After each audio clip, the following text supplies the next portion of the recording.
so to speak. It was my very, very favorite holiday because I got to dress up. And I love being dressed up. I love play. I love sparkles. I love the whole joy that comes from pretending to be something that brings you that kind of happiness.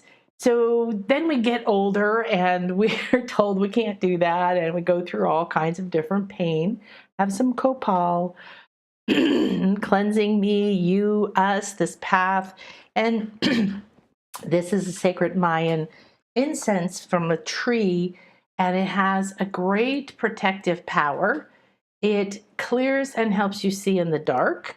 And we are truly between the worlds, between eclipses, and we're having some very interesting energies. So today is All Hallows Eve, or Samhain in Celtic traditions. It's Halloween, of course, in a lot of America, different places, and it's the Day of the Dead. And as we found out in the show I did Saturday with Christian, the Day of the Dead wasn't just a Mexican current time tradition. It comes from Aztec and other more ancient people's traditions. So everybody acknowledged this time of year as being something as a thinner veil, meaning that you could sense, perceive, communicate, travel, whatever it is that you do, whatever your intuitive skills and capabilities and expanded mind, and you're developing your light body to be stronger, to hold more of these high energies. You're developing your intuitive network so that you can communicate more clearly with more realms, with your body, with yourself, with your purpose, with your angels, whoever. There's everything around you is communicating all the time, and you don't want all of it, for sure. Namaste. And you also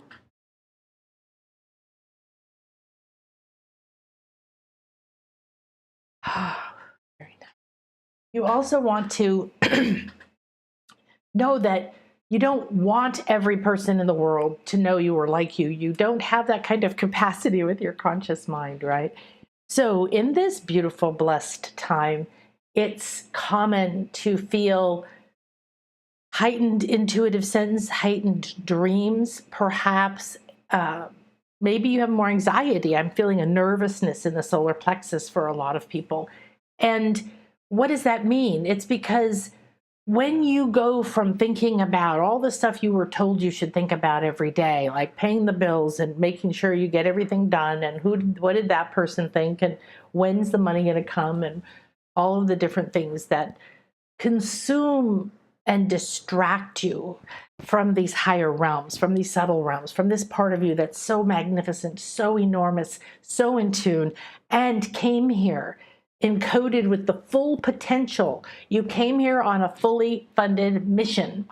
That came to me years ago, and I feel so empowered every time I remember that. Wait a minute, I didn't get sent here alone. I'm just like a seed or a cat. I don't worry about who's going to tell the cat how to turn into a cat. The cat knows how to turn into a cat. The tree knows how to turn into the tree, the flower, or whatever type it is. We're the ones that have the self-doubt, that try to change who we are, that go outside of ourselves, that reprioritize our values, and we develop fears. Fears that we're not good enough, fears that there's evil, fears, and here's what evil is, here's what sin is, here's what all these ideas that have been twisted to make everyone feel bad about themselves, walk around with tons of guilt and victimhood, never feel good enough, never feel safe, never feel willing and worthy to express yourself authentically. And that, by the way, expressing yourself authentically doesn't mean walking around and telling everybody everything you think, everything you feel, and everything you know. When you say, oh, I'm just being honest, this is some kind of a need for you to purge your stuff onto other people. It doesn't matter what they think of you, and you should not be telling people what to do, what to think. I mean, unless you're a mother or something, okay, right? Or a teacher, you're teaching something. You understand what I mean, though. We've got to move out of this. You can't change other people, for starters. Or let's put it this way, you can, but not in the way you thought. pushing three-dimensional things around to try to make more three-dimensional things doesn't work. It does work. I tell a lie. I've done it. I did it most of my life. It can work. It's exhausting. It's depleting. It's unsatisfying. And the results never last because then you feel disappointed. And then you keep craving something that you want. So this is a really great time of year to walk between the veil, between the worlds, walk through the veil with your higher self. Make sure that you have a practice. I teach my clients, I teach my courses, my Intuition Awakening, have a practice. And we've got our daily activations, sacred space setting, whether you're walking into your day or you are getting ready to do a session or go to work or write your book or whatever you're doing. And we're going to have versions that are half that. And if you could align your life, align your light body, align your mind, align everything within you to your highest self, to the communication that's clear through your higher self, through your body, through your mind, through your past lives, through your other lives, through your future yous, through the potential yous, to angels, to nature spirits, to water, to rain, to trees, to everything, okay, is made out of the same energy. We're all vibrating at a different rate, which means we're at a different rate of consciousness. There are people that you can't communicate with, and not because you don't speak the actual 3D language, like they speak Chinese and I don't, or there's an energetic language. You can love someone, you don't have a clue what they're saying. You can feel them, you can sense them. And all of that we've been told is bad or wrong or silly or child's play or evil or some kind of witchcraft, which is actually a very beautiful thing, but it's been twisted into evil things. And then this time of year, it's okay to be a witch and it's okay to put on these things, but maybe you have to have a big wart and be an ugly old lady that nobody likes, right? So this is a great time to allow all the fears of expressing who you are. Who would you be if you could dress up? Who would you be if you could just decide, I'm going to spend the next day, well, maybe 3 days, maybe 7 days, maybe the next month, maybe the rest of my life.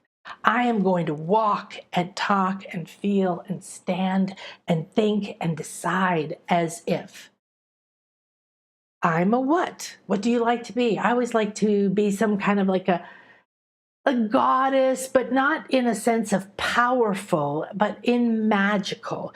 I loved the idea of just easily communicating with nature all the time, being in the flow every day where all of my crystals talk to me as I walk through the room. Well, this is where I am now, and it doesn't mean I'm done because it gets better all the time. Every time I do a class, every time I talk to the cosmic energies for the spiritual weather report, anytime that I'm tuning in for, like in the intuition class right now, we're doing a certification to be able to do multidimensional body scans, to be a witness. The power of the healing that comes through is not because you learned a healing method. It's because you learned to be a clear and open channel for the highest good of all concerned, meaning you first, and then the person you're working with, or the plant, or the animal, or the house, or the earth, or the moon, or whatever it is that you're working with. You can tune into all of it. You're already wired for it. So what a great time to play, and what a great time to free yourself from the fears. So a lot of times my students and my clients have had very profound experiences. Maybe you call yourself an empath or a sensitive. Maybe you remember times as a child like me that you were dancing around, talking to your invisible friends, as your family said, right? And they were as real to you as anyone else. You weren't a silly, stupid little kid. You weren't an innocent that you can't ever re-access. That's part of who you are. It's still there. She's still there. He's still there. Those powers are still there. Lots of clients come and they'll have a story like, I had several clients who from a very young age had entities, beings come in their room that looked like humans, but they weren't in a body. And they looked like they were in a body to her. They had a shadow, they had a thing, and they would just sit in the room. And one client ended up writing a book with us. We helped her write the book. I'm not sure if she came out with it, but it was insanely profound, because after a few years of this becoming her guardian angel, her beloved, she just saw this silhouette of a very beautiful woman in kind of a curvy, old-fashioned outfit, all black. Then at one point, this entity said, "I'm deaf." And I can't remember exactly, but there was a part of her that knew this being, had no fear of this being. This was the being that held her, held space for her, made her feel safe, made her feel loved, made her feel heard. She could speak to them about anything, and helped her navigate, because her family actively meditated together to develop their abilities, intuitive abilities to travel to other dimensions and times, and you can do this. And so she had this incredible, then, I don't know if you'd call it a crisis, but two belief systems, two realities colliding. What she was learning in the 3D world, death is a bad thing. Death is evil. Death is hell. Death is torture. Death is all this stuff that was made up by artists and all kinds of different people, right? So death in her mind, in our culture and reality, was bad, and yet her experience with this beautiful being was beautiful, loving, life-giving, supportive, completely the opposite. So at one point, she, became a human and did her human things and ran around on the thing, and then began to come back to that. A lot of people do that. They have this. I used to dance and talk and sing and go down the street like a little. My mom called it my butterfly ways. My sister hated it. It was embarrassing. She was 4 years older than me, of course. So I didn't perceive a difference, to be honest. And I am reclaiming that. I live in multiple dimensions. Driving a car recently was interesting, because I don't on a regular basis anymore. And doing it was fine. I knew how to do it. But being that focused into the 3D only, and having to almost shut out all the other dimensions that I see, perceive, and communicate with on a daily basis as I walk through life, was weird. And I had to find my boundaries. It was fine. Everything was good. However, it was very interesting to see when you leave your ordinary reality, you change your routine, is when you start to see what has been ingrained, where you're stuck, and it's also the opportunity to step out of your reality, the way the eclipse gives you that opportunity to be cut off from your sun, or cut off from your moon, cut off from your emotion or your light or your ego or your personality or who you thought you were, long enough to change. So this is the time to let that, because we have to let that history go. This horrific idea that we have to torture and kill and betray each other and turn each other in. And even when we know it's not true, or when we've been filled with enough fear that we believe it's true. All right, we've seen both things throughout history. So this is an incredible opportunity that we have in this particular moment. Samhain is my favorite version of this festival. It's a Celtic festival. It's very, very full of love and everything to do with nature. So I love nature. I always loved nature. I had dreams since a kid of being, Pocahontas, being a Native American or some kind of Native. I loved it so much. It was the favorite Halloween costume my mother ever made for me. I always wanted long hair. They didn't let me grow my hair because it was curly. And they said, oh, so it was always very short. And this was, about as long as it would ever grow. And I would wrap a towel around my head, walk around so I could feel it on my back to pretend I had hair. And when I was little, they didn't have wigs the way they do now, and anime and all this wonderful dress-up stuff, which you bet you I did buy my children a lot of. We were just talking this morning about all these amazing Renaissance fair things they had. But she made me this wig out of yarn that had these long braids and this little dress. To be Pocahontas was all I knew at the time, but some kind of a native, always a woman. And then as my life unfolded, I found myself drawn to Mexico, to the Maya, to working with different shamans in different countries, to studying the mystery schools. And I know now that those things that brought me joy, when my mother was like, here, I made you a new dress up. I spent all my time in the dress up corner at the in nursery school. This is what we called, I think we would call that daycare now. But it was before you could go to kindergarten, so you weren't even nearly ready to go to school. And it was just do whatever you want. And I went to the dress up corner every day, and I was dressing up and playing and acting and being. And I fully embodied these other beings. And then I connected to those realms. And my best friend and I would go in her mom's basement, who was a single mom and very groovy. It was in the 60s, and this was kind of unusual to be a single mother.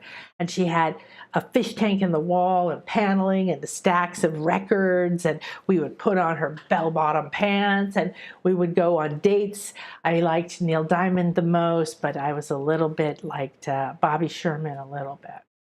And I did love Glenn Campbell for a while. He had a show, and I used to kiss the TV. So, this is under 10, under 8 even, I think. And but that idea of being able to embody other beings, other ways of thinking, other perspectives, this is what we call manifesting as an adult. All right, so I want to give you permission to play, even if you don't put on a costume. I love my kids. They're 25, and they're still planning Halloween. They're still planning their costumes. They're still planning what to do because, of course, I made it a super big deal when we were growing up. So we had a lot of fun. We always had a big party with a lot of kids and different things to do.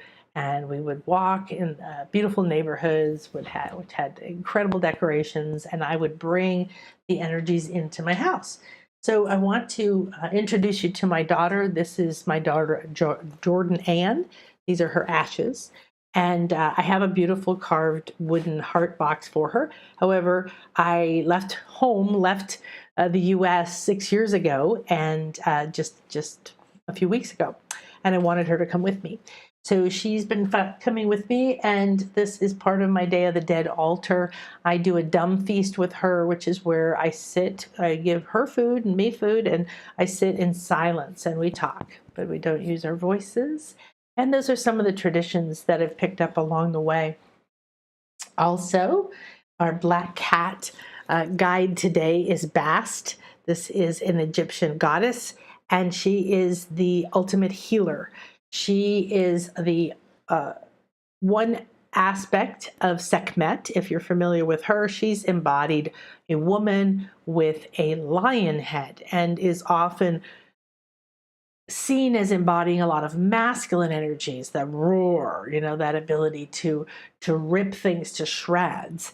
Yet, if you understand cat energy, especially lion energy, they don't do much but lay around, make love, be with each other, play.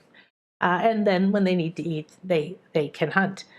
It's Bast's aspect that the black cat is part of this time of year, either from fear and superstition, as a common familiar, people would call it, a pet of women who were healers, intuitives, doctors, creatives, artists, and because of the suspicion for a lot of time, black cats are still hurt at this time of year.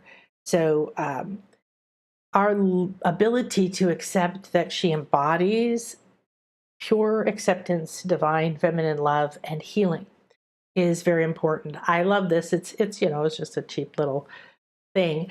However, she has on her chest the all-seeing eye, and underneath it, this is like Isis. There's a sun disk on the head, which is that awakened or halo, but it's also around it is shape of heart here. So there's a lot of beautiful energies here. And we also have our jaguar. We can't see her. She's our moon jaguar, which was the second most important animal spirit guide god for the Maya here. Okay, so let's dive in. Now, after this, we're going to do the multidimensional meditation, And tomorrow, I don't forget what time, I'm going to be doing the Oracle of the Week. So I'm starting to do weekly. I was visiting my family, so I took last week off. However, the Oracle of the Week is going to be, we're going to pull a card from a tarot or a different deck. And this time it's going to be from this incredible new deck I have tomorrow, Beyond Lemuria. This has become a very profound vision for me because a lot of us experience this in my work. You see the codes coming down onto her head, into her crown, okay? Activating the third eye, pointing down. That means coming into reality. The Egyptian eye has the bird, the feathers at the back. And this is the same thing. All those connections to higher realms, to codes, to information from the sun or wherever. Then it turns into hair of the colors of the chakras and comes all the way down from this light here. You see the colors of the chakras and the light of the hair being antennas. There's a lot more. There's creation right here in both hands, balance, creation, wings that are opening. This is often the top of the caduceus, or the awakening of the crown is symbolized with the wings. And there's just so much more down at the bottom. You have the yin and yang fishes and a pearl. And I think this card is called something like our eternal past, or our future, our present past, or future, or something like that. Here we go. Our ancient future. So this isn't our card of the week. This is just to introduce you to this beautiful deck, Our Ancient Future. And this is more relevant now than ever because we are waking up to who we were, who we are, and that this is who we are. We are meant to stand in our power, receive. So right now, it's a very thin, and you may be receiving things. You want to have a way of protecting, cleansing, clearing, and aligning yourself, creating sacred space, receiving this information in a way that you trust. It's always for your highest good. It's always optimal for you. And communicate.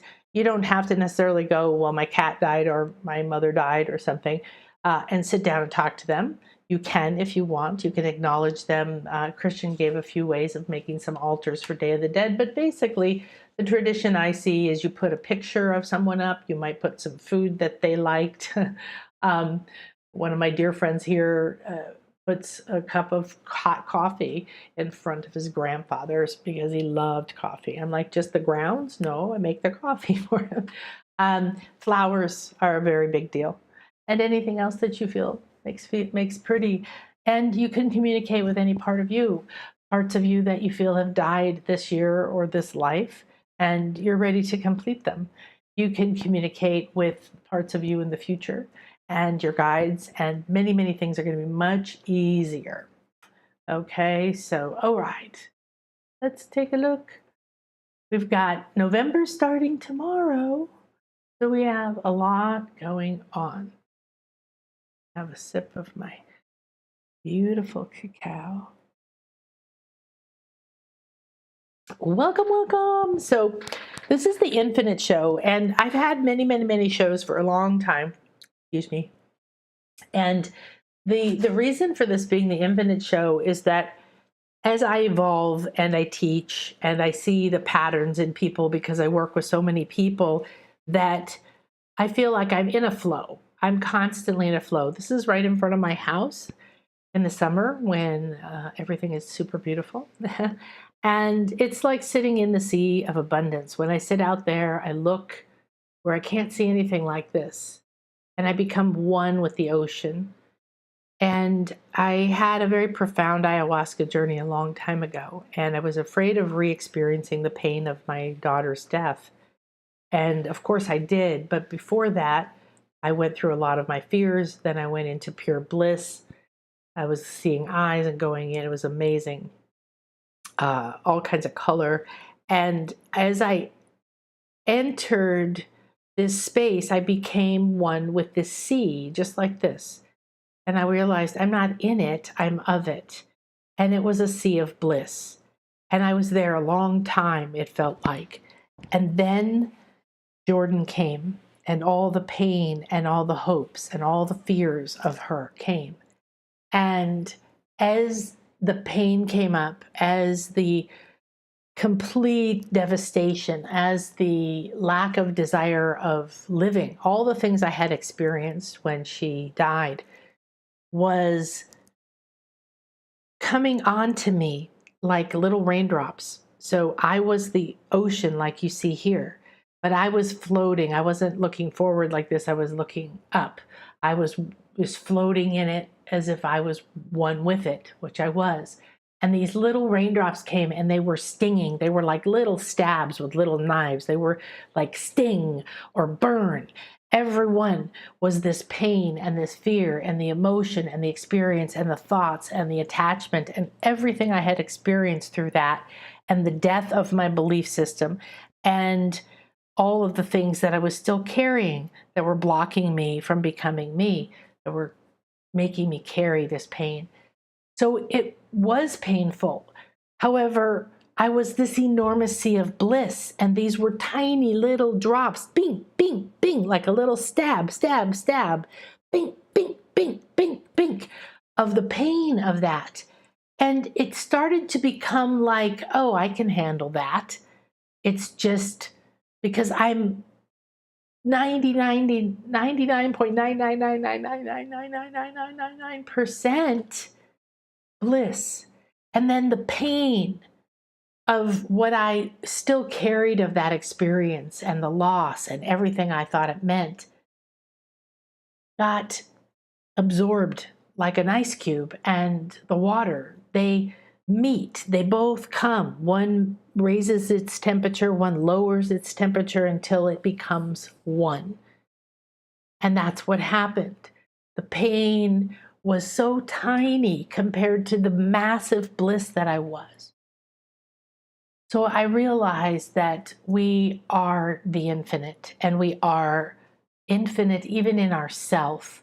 Our 3D body has limits. We can't walk off buildings yet. However, its purpose isn't to be something it's not. Its purpose is to navigate in this amazing opportunity of Earth. However, we're meant to do it by remembering that we are infinite. So float in that sea of bliss, become part of it. Go now into this so that you can really feel it, anchor it in you.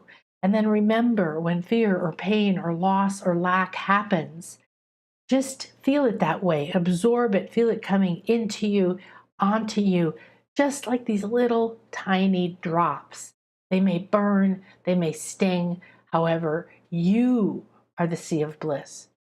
You are the infinite. You are not just this life, but this life is very important because you're here now at this moment of massive, massive evolution and transformation. And thank you for being here. Okay, check it out, nanakasha.com, or subscribe to the channel. If you get notifications here, you'll know if I post something, if I go live. I often feel like I just want to jump on and do something, and then I worry that, someone's going to get upset. It's always going to be here as a recording. So if I feel I want to, I'm going to jump on, so that'll be a benefit.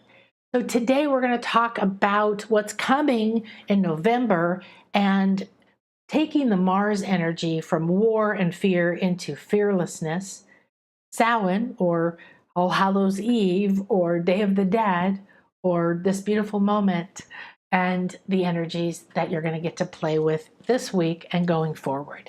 Then make sure you stay with me for walking fearlessly through the veil. All right, we're going to have a meditation. I always do a meditation to go with the energies of the week, and you can use it at any time. You might just say, this meditation, this one here, you tag it, this one really makes me feel great. And you pull it up every so often or every morning for a while when you're going through something.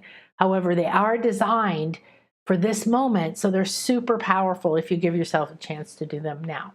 So I sent this in my email. If you're not on my email list, you wouldn't have got it. I started talking about this a little bit. So blessings and wow, sending you so much love. And I was going to say, protection, but I don't really believe in protection from fear. It was love and clarity, a huge clarity power program, which is something I teach how to create energy uh, bubbles, basically spheres. Just went whoo, right out of me into you.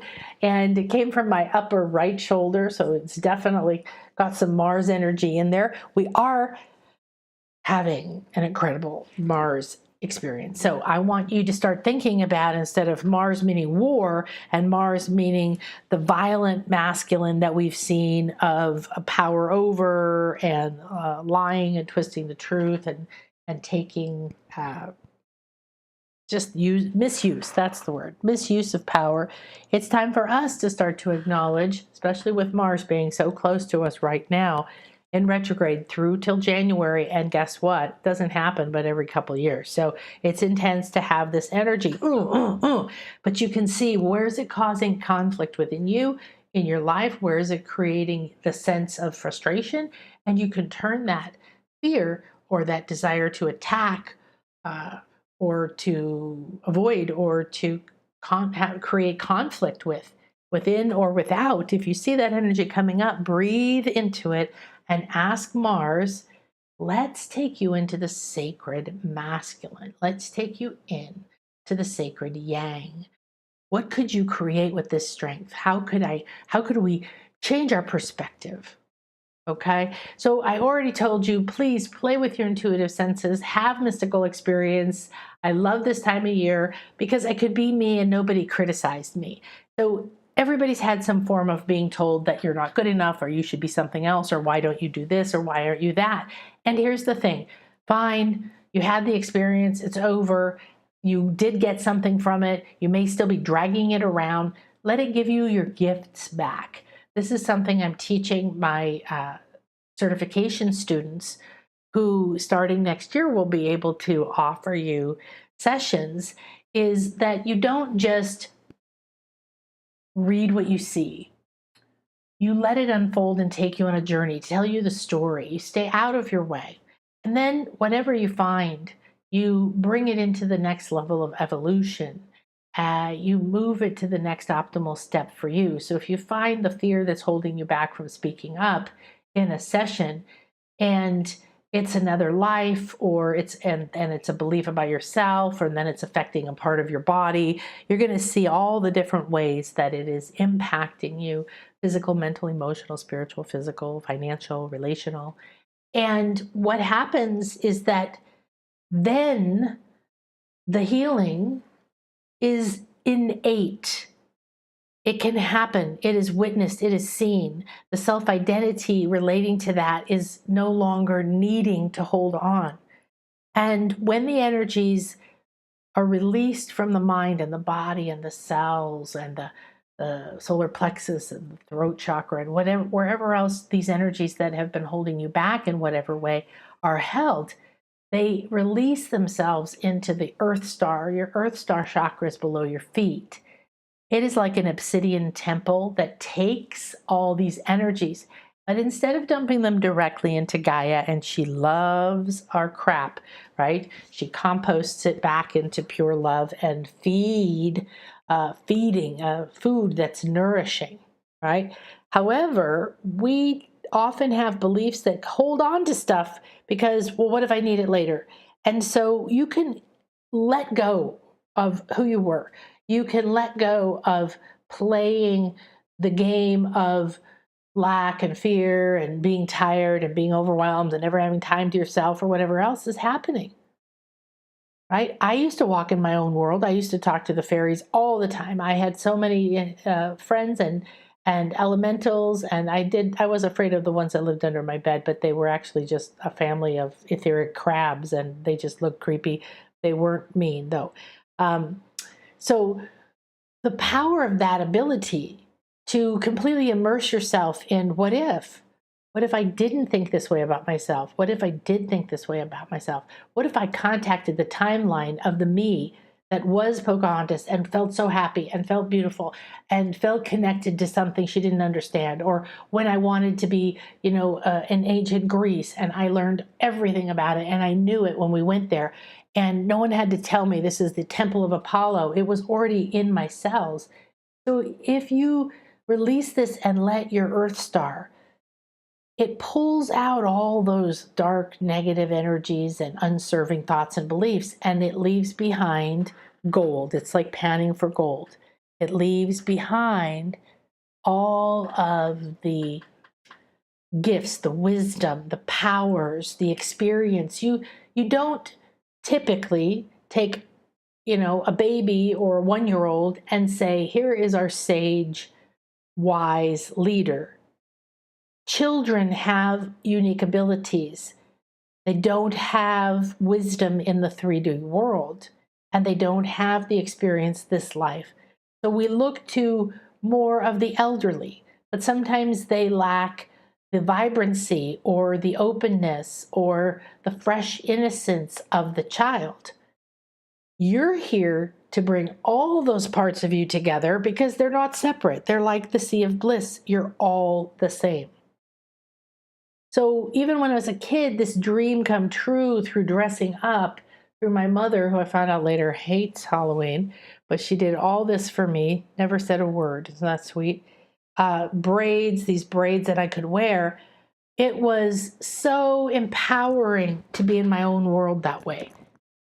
This is going to be one of your most empowering things. And to remember that dreams come true when you go stand at the beach and see and feel yourself living at the beach. One day you might be living at the beach if you really, truly think that that's for your highest good. And then if you go step by step, what if you listened each step of the way? Maybe there's something that just wanted to get me right here, and then I would turn this direction. I didn't ever heard of this place where I live right now. I'd never even heard of Merida, and it's a 2 million person city. I was called here, and all I did every step of the way, as much as I could in that moment, was listen to my intuition. So when I would dress up as this kind of Indian princess or feathers on the head, any kind of headdress, any kind of tiara, any kind of crown. The reason a lot of women like it, and some men, is because it's not just beautiful and it signifies that you're special and you're pretty. It was about activating your third eye and your crown. So for me, it put me into a space of remembering who I was in the lives I have had in this soul that I can connect to in Native and Indigenous lives. So now I understand I've had past or other lives in these situations. Then it just felt really awesome. And I would get lost in the world, and my mom would say, it's time for dinner. I told you it was time for dinner like 10 times. I was like, I didn't hear you. And I didn't realize I was completely in another reality. So whether it's your dreams, whether it's your ability to play, whether it's your ability to meditate and then walk around your house and see things from a different you, or go places in your mind or in pictures or in videos where you feel something, bring that with you. Right now, everything is much easier to contact. So I didn't know that I had connections to Mayan lives. I really didn't know much about it. In fact, I was kind of afraid of Native American stuff. As a kid, I loved it. Then I saw things that scared me and read things that scared me. So remember I told you that this is typical of a journey in an earth body, is you come in with certain things. You're not blank. You come in with certain ideas. You pick that family. You pick everything about you. And then you start to acclimate to being in a body. It's top priority. You leave your body a lot like a cat. You're not in it very much. You have to takes time to be in a body full time, right? And even we have to go to bed and say, got to get out of this body for a while. Okay. So not that it's bad to be in a body, but it can be tiring and exhausting, and it wants to, go to the bathroom or be fed or something all the time, right? So I listened. Interestingly, if I look at my life, I went to college in Minnesota and ended up going to Cancun on my very first spring break with a trip with the college. Never thought anything of it, but I went to Chichen Itza back when you could climb the pyramid and go in the pyramid and go down into the Jaguar throne. I thought it was all epically awesome, but I really didn't think anything more than that. Went on with my life, went on a trip with my husband to Cancun, went on with my life, got divorced, found my soulmate, came down to Cancun, and my first trip with him. Didn't think much of it. We went back there and, we loved it. We felt everything. It was great, but still didn't clue in that this was something very, very important for me. I had done a lot of trips, spiritual trips and experiences in pyramids in Egypt and sacred sites in other places. And so that was kind of my goal, to get back there. Finally started to realizing when we came down here on our way to travel the world, because someone was getting married, that the Jaguar came to me. The shaman started to come to me. I realized I was surrounded in pyramids, and there was something about this ancient, specifically Maya, but all the ancient energies here that were really powerful. I had very insane experiences of being possessed by some energies because I didn't understand what I was doing. This is real jungle. This is true energy. This isn't pretend energy or even meditative energy, which is wonderful. This is very good stuff. So that's why I use the copal, and I know all the different things to do now. So I experienced an ancient life as a caretaker, walking into a site. Nobody was there. The fluffy cotton was flowing down from the ceiba tree, their tree of life, which is sacred. And so every couple of years, these big fluffy cottons, it was all over. So it looked like fairyland. And I stepped in with my headset on with sacred chanting music. My partner was staying in the car to do something, and I was all alone. And I literally stepped through the world, stepped through the veil, right in. And I was a woman in this site a long time ago, but there wasn't anyone here. And I was a caretaker. And I wandered the site, and I was just in both worlds. I walked as her and I walked as me. And the combination of the music, of the magic trees, of these ancient stones in the land holding the energy, it was so between the worlds the way we are now. And I knew where everything was. I found very far at the back the Jaguar Temple, where we did 2 retreats. We did a sacred ceremony with a shaman there. And the site is called Shelha. It's not the Shelha Commercial Park, which is not bad. And it was dedicated to Ishel, who's the Mayan moon goddess that I have as the goddess of my home. I've also had Uxmal, Kaaba, other things. I had very vivid memories as a child of being an oracle at Delphi. We went to Florence when I was very young, and I knew where we were going. My parents were staring at a map, and they're like, "Where's the David?" And I go, 2 streets down to the left. It's about 3 blocks down. Everywhere we went, I knew it. But nobody around me knew what I was experiencing. So what if you gave that power of acting as if of your child permission right now to play between the dimensions, to find those parts of you, maybe to connect with your inner child, whatever it is. So that's the first thing I want you to do, because using the intense Mars retrograde energy to empower your authentic self-expression, to play more intensely, more vividly, more really, abandon your fear of being judged and all, what will they think and all that, and express yourself, will let you make love, not war, because I don't like that, oh, Mars, it's a war, it's all about war, it's all about war, blah. Okay, so let's quickly just scan over the November energies starting tomorrow. So this week, of course, is really big. October 31st to the 2nd, we've got Samhain, All Hallows Eve, Day of the Dead. On the 8th is the next big one. It's the last eclipse of 2022. It closes the portal of the eclipse that just opened on the 25th. There's always a new moon, there's always a full moon, and this one's also, that one was Scorpio, this one's Taurus. There's these energies going on, and it's also called a blood moon because it just means it's very close, and it will look very dark red color when you move. There's nothing evil about that term. Now, eclipses are major events, okay? They stir up themes relating to, because of this being a Taurus, relating to relationships, wealth, worthiness, money, things to do with feeling home, feeling safe, feeling your position, knowing steady, that steady groundedness. So you're preparing for that. You're between the eclipses right now. That means you need to be aware you're between eclipses. You're in a very unique thing. Now you're in this time of the thin veil.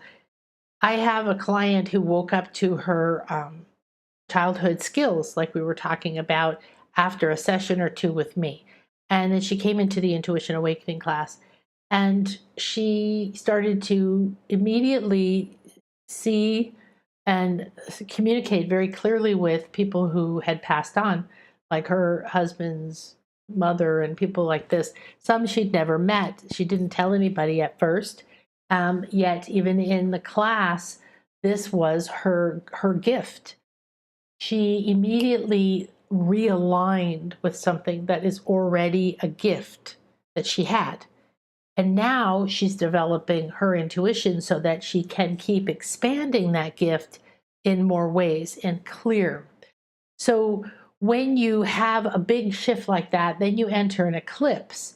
You're having a chance to really travel right now closer to the higher realms, the subtle realms. And be sure that you stay aware of that. We have a little over a week, and then it lingers a little bit, that you have this other portal that you're moving towards.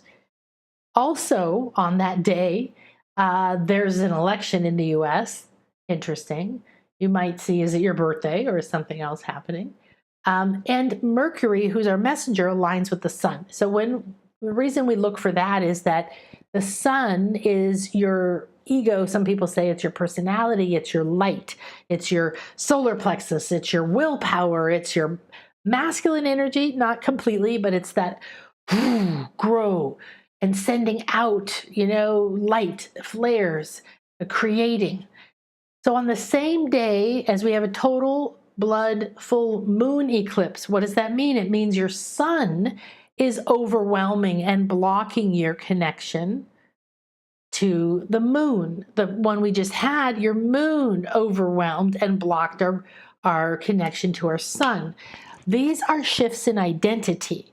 You shifted your identity when you came into this last week, and you're on a path till you shift your identity again. This time, you're going to separate from your inner feminine, your emotions. That could be separating from emotions that are holding you back, that are very deep and negative and difficult, okay? Or we will also have the sense that your new self is growing and getting so big that it can outshine the emotion or the inner fears or the death or the completion. So there's several ways to look at the light, the sun, blocking the moon. Okay, so play with that in your life. All right. So we also have a lot of light and power filling our ability to receive messages because Mercury is the messenger. So it's like bringing light to your intuitive pathways, to your intuitive network, to your senses, to your perceptions, to your ability. So this is in a week. So what you have now is like you're getting to wander through and be in a space that's a much thinner veil, but it only lasts a little while. So enjoy it and then release it, then flow into what's next. Okay, now I've had that experience. What's going to build on that? Your messenger coming into your light, aligning, okay, with the sun means that they are in sync. You have a clear channel, a clear connection. Okay, so rising to a new level of awareness, expanding your mind, and might be an excellent time to release fears and doubts that no longer are with your true identity, because that's going to be the moment that you're shifting into a new identity. As that eclipse fades, it means slowly your sacred feminine, your intuitive, your emotional side, right, is going to slowly come back into view. However, what if you now agree and you begin to visualize yourself then on November 9th, coming out of this experience, having that eclipse be the completion of all kinds of negative beliefs about yourself and energies and fears and doubts about your truth and your worth and your ability to create, and a complete cleanse of your ability to be the creator, to be the divine feminine, and cleansing anything that blocks your intuitive. And then as it comes back online, right, you have Mercury here talking, becoming much more clear in the communication. Okay, so you can look at how to bring a light and a power and a growth to the way you communicate or express to allow any false identities or beliefs about yourself that you speak into truth. Okay, if you carry them, you're attracting and reflecting things. If you're speaking them, you're actively manifesting them. If you keep talking about how bad something is, if you keep thinking about how bad something is, if you don't get a higher perspective, if you don't free yourself from that particular meaning, you are manifesting it, and it will be what you experience over and over and over. Every one of these energies is an opportunity for us to open up into what's happening around me right now and how can that be of a benefit to me. Okay, so this is one where you kind of want to be aware, and we have coming up Neptune, where you don't want to push forward. You want to go into the dream world. You want to go into the subconscious. You want to listen there. Sometimes your sun is bright and your communication is clear and you're just going, and you're being seen and things are happening. And then you might go into a time when awakening and transformation is happening. It's happening in shocking and surprising ways, and it takes you out of what you thought you should be doing and into a different part of your life, calling for your focus. This is how you're supposed to live. Just because our jobs and our agendas say you have to do this and that and this and that in a job or in a pickup time for kids or whatever it is, doesn't mean that that's natural. Okay. So yes, it's sometimes hard to balance those two parts of us, but we have to. Okay. So the very next day after the eclipse and Mercury and the sun, we have the sun doing more enlightening. It's opposing, okay? It's opposite of Uranus, which is the planet of awakening or change. But this transformation can often be shocking, can be like the floor falling out. It can happen in a surprising way. It's not to be scared, it's just to be aware. So with the eclipse energy still being so strong right then and taking you in a whole new direction and a whole new identity, you're going to have many surprises now. Now the sun's going to go, okay, right? This is the time to put our light on what's changing, something that's maybe appearing to fall apart, but it's going to help you awaken your consciousness to a new state. So be aware that that energy is happening around then, so you know how to interpret what's happening. If you go, this is bad, and you go down a bunch of negative thoughts and feelings, you're letting old programs that run the show and take you into creating that life again tomorrow. You have to start signaling your future self which direction you're going, and if it's always this is bad, this will never work, or I'm afraid it will all fall apart, or whatever it is. It doesn't mean you get afraid of your thoughts. It means you become aware of and accept your thoughts so that you can think another thought at the same time, and the other thought starts to get your energy and slowly dissolves and fades out the old habit. Or, if someone dies or something major happens, a bunch of beliefs will die right in that moment and a bunch of things will surface. So pay attention to the insights that surface, because being aware that you may not feel on, you may feel like, oh my gosh, I'm not on solid ground. Uranus is very strong and it really wants you to make a change. And so change always feels like instability, that this doesn't work anymore, or how does it work anymore? But it gives you an opportunity to move into your own flow and ground into your own root, and that should be root, like a root chakra. And this is about you, connecting with the infinite, going back to your core and to your oneness. This is a day of wholeness and abundance and spending clear, connected time with your higher self and your soul purpose. All right, that's the 9th right after. Then we've got the 11th, which is 11/11. I'm going to be up on a pyramid with one of my favorite clients. And this is a wonderful angel number, of course. It's a powerful divine number. And we're in the year of the 222 unity. Now we have 1111. And it's beautiful, okay? 1 and 1 is you and the infinite, and so on and so on and so on. So the 16th, we're going to have our love goddess come back again, enter Sagittarius. Sagittarius is positive, and she just completed that 8-year journey, right, through her sacred feminine a week or two ago. And that was really a beautiful thing, where our sacred feminine has come back, reunited with the sun, created a rose or a 5-pointed star, and bringing our intuition back online in a whole new way. Now Venus was in Scorpio, so there was a lot of emotion and yearnings and some of that deep inner secrets that may seem more scary, as she brought love to it. But now Venus is going into Sagittarius, which is a joyous time of expanded and love and light and loud and joyful and loud. I don't think it's supposed to say that. Joyful love and abundant love and great friendship and connections and wonderful opportunities as it comes with loving ourselves and others. So the idea of Venus and Sagittarius is really wonderful, because Sagittarius is about movement, is about philosophy, expansion, understanding yourself. It's about teaching, it's about experience, it's about freedom. So those things combined with love.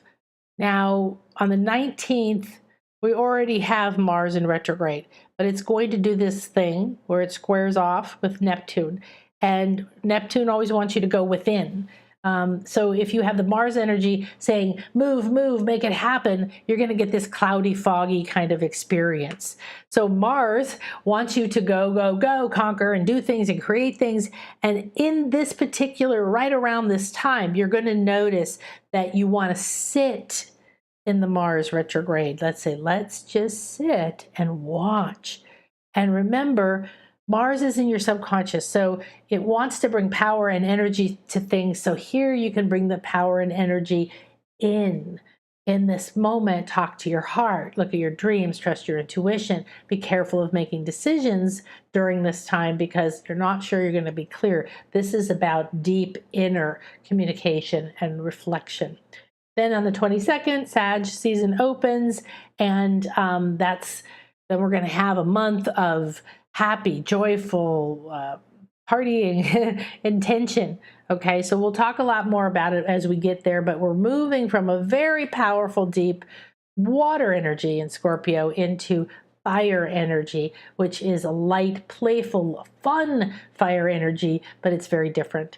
The 23rd is going to be a new moon, and Jupiter goes direct. And let's see what else we've got. And let's just talk slightly a little bit more about this Mars retrograde, because we really are now in it. So it started officially yesterday. We could feel it all week last week, so we touched on it, but it's going to go till January 12th of the next year. So one of the reasons it's a big deal is it only goes retrograde every couple of years.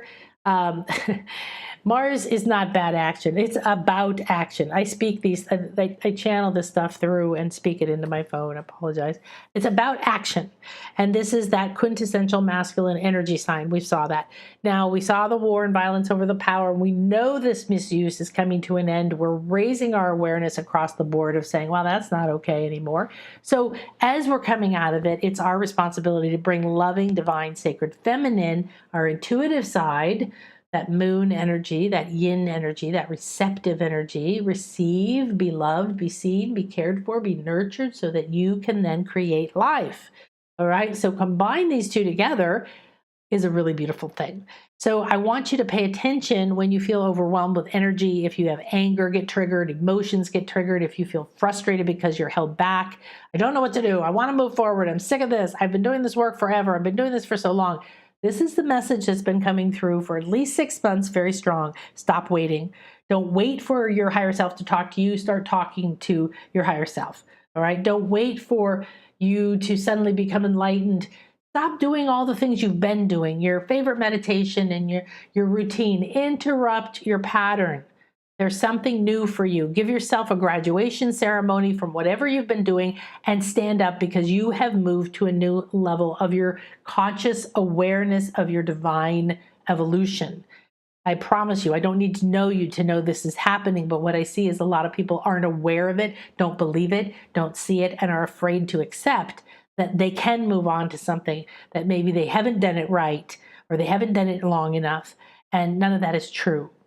All right. So if you feel frustrated about that stuck energy, you want to take action, then sit down and talk with Mars, because Mars is here to, it's going through your subconscious. So what else is Mars doing in your subconscious? Is it creating wars in your subconscious? Do you feel conflict? Do you feel emotions and energies being poked, being brought up? Or is it bringing up things that have held you back from your ability to speak up, walk through conflict, be strong, create? This kind of energy doesn't have to make war. Everything has a different degree. Everything is the same, but different in degrees. So war and peace or war and love are two sides of the same thing. So it's a great time to draw on all these other energies we've been talking about as you move through each of these things. Oh, Mercury and the Sun, and Mars is still here. Mars is here. Mars is here until we go into the next year. Okay, so help them balance and help you see a new way to use that energy. So it's a great opportunity. Take the Mars energy and turn it from the desire to fight, judge, blame, create conflict and all of that, and accept the conflict within yourself. Instead, step into courage. Take a look at this scale of consciousness. It's free on shop.nanakasha.com. And you can see courage is the first power place. It's where you give yourself permission. All right. So Mars is the power to confidently express yourself from your truth. And imagine if you didn't do that out of, I have to speak up and I'm going to tell you. And I've repressed myself my whole life. I've been through that. Right. So you might be like, how do I speak up? And I really believed I had to disagree with people. I had to have a fight with people if I was just going to make my own choices. It's not true. So if you've been holding back who you are, how you speak, what you do, what you want to do, even keeping yourself from knowing what's optimal for you, this Mars energy can be taken within and used with honor to use your inner soul level desires to drive you. Okay, so instead of it triggering your fears, triggering the past, you could have this energy triggering your inner soul level powers and blueprint and memories that can drive you with energy and instinct to create the life that you came here to live. Because Mars is very much about instinct. And instinct is a masculine version of intuition. There's a lot of intuition in instinct. Instinct is being more focused in the moment, in the now, the ability to see a direct path from one thing to the next. The feminine tends to wander, tends to be like, oh, this feels good. Let's go deeper to that. Oh, how does that feel? Oh, I'm in a download. And you have both of them. Then you can create. What you do, what you feel, what you imagine, what you experience is then embodied. So you can become the true divine masculine to protect, to create, to be the strong container that is filled with this sacred feminine intuitive wisdom and the ability to create life. So you can now begin to make that shift within yourself. We've got Venus coming through and helping with that. So how do you see yourself? How do you use your power or your expertise or your energy or your position? Do you give yourself credit, honor, and respect for who you are, what you know, what you do, or do you hide it, or are you embarrassed of it, or do you think it's not good enough? There's a lot of things. I found out at one point that I was leaking a lot of energy out of my light body because I didn't understand my position. So if you feel like you're an outcast or a black sheep, or you're afraid to use your power, or you've been told you can't use your power, remember that just below your solar plexus as you enter your sacral is your Dan Chen. And this is a place you might be leaking your energy because you don't understand or you haven't decided and chosen your position. Your position, by the way, is who you are. It isn't based on anyone else. And this is when you start to listen to your own inner authority. So your solar plexus is your willpower, and it can explode. It can flare like fire in the sun. However, with the other energies that we're traveling through right now, in this month, you can balance that energy. You can reclaim that you trust your own inner power and you begin to own it. If you think of Mars energy, you don't think it doesn't wait around for someone to tell it what to do. It charges off. So what if that energy again gets brought into you and redirected to be the one that empowers you to feel strong, to feel your feminine and intuitive guidance, to receive love, to nourish yourself, to express who you are, to play right now in this amazing time and become, act as if. The more you live in the other realm, the more real it becomes. Do you want to live in the realm of fear, anxiety, lack, never enoughness? Or do you want to live in the realm where you walk around with your hair and you feel connected to the truth, and then animals speak to you and you play with your fairy friends and you sync up with the most beautiful people and you have meaningful conversations and your body transforms because it feels like beautiful light? Well, this is going to go through the end of the year, and this is your chance to play in a very positive way, in a very powerful way, and take the old anger as it comes up and transform it. All right, so I want you to move from this lack to owning that self-identity. Grab your unique individual spiritual self, begin to speak, believe in yourself, give yourself an identity that you can step forward from in a powerful and loving way. Connect to that future self. Come get the Intuition Awakening class. It's very important to have this development of your skills. Okay, now it's available. You get the first 2 years, it's everything. It's there on video and audio and everything else. And you move along. Then next year, when we start doing new live sessions, you get included in that. And next year, I will be doing another certification. So all the time, be finding the place for you to be developing who you are. And for me, that really comes down to, I could teach you this and this and this and this and this and this and this, and you can pick that topic, or any topic, and I can apply to it. So what's underneath all of that? It's your intuitive gifts. It's your ability to balance the masculine and the feminine, the above and the below, the yin and the yang, the within and the without. You're the center of the two spheres of life, where light was created, where the Vesica Pisces is, where the eye comes open. This is where you are manifest. So you are the infinite bliss field, and you are this person in this moment. But who are you expressing? What are you spreading? What is the energy that you're giving to the earth as you walk on it, to the ethers, into the Akasha? What are you imprinting into the Akashic records through your thoughts and your feelings, your intentions, and your decisions? So go and play and have a lot of fun, and I'll see you in a minute for the multidimensional meditation. Thanks, everybody.